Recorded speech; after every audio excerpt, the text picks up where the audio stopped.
నిర్గమకాండము 17వ అధ్యాయము. తరువాత ఇశ్రాయేలుల సర్వసమాజము యెహోవా మాట చొప్పున తమ ప్రయాణములలో సీను అరణ్యము నుండి ప్రయాణమైపోయి రెఫీదీములో దిగిరి. ప్రజలు తమకు త్రాగ నీళ్లు లేనందున మోషేతో వాదించుచు, త్రాగుటకు మాకు నీళ్ళిమ్మని అడుగగా, మోషే, మీరు నాతో వాదింపనేలా, యెహోవాను శోధింపనేలా అని వారితో చెప్పెను.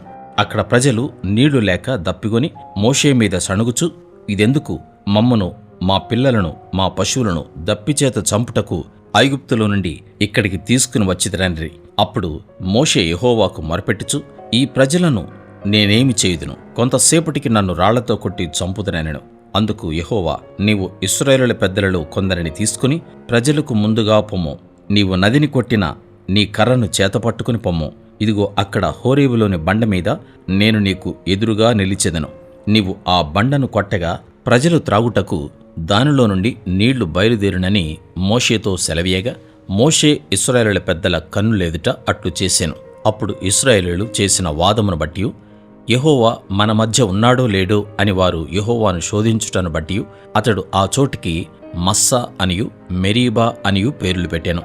తరువాత అమాలేకీయులు వచ్చి రెఫీదీములో ఇశ్రాయేలులతో యుద్ధము చేయగా, మోషే యెహోషువతో, మన కొరకు మనుషులను ఏర్పరిచి వారిని తీసుకుని బయలువెళ్లి అమాలేకీయులతో యుద్ధము చేయము. రేపు నేను దేవుని కర్రను చేతపట్టుకుని ఆ కొండ శిఖరం మీద నిలిచెదనెను.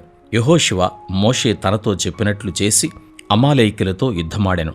మోషే, అహరోను, హూరు అనువారు ఆ కొండ శిఖరమెక్కిరి. మోషే తన చెయ్యి పైకెత్తినప్పుడు ఇశ్రాయేలీయులు గెలిచిరి.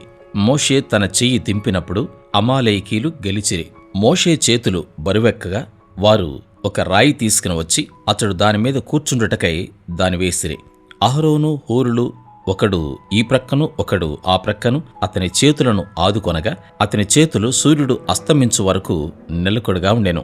అట్లు యెహోషువ కత్తివాడి చేత అమాలేకు రాజును అతని జనులను గెలిచెను.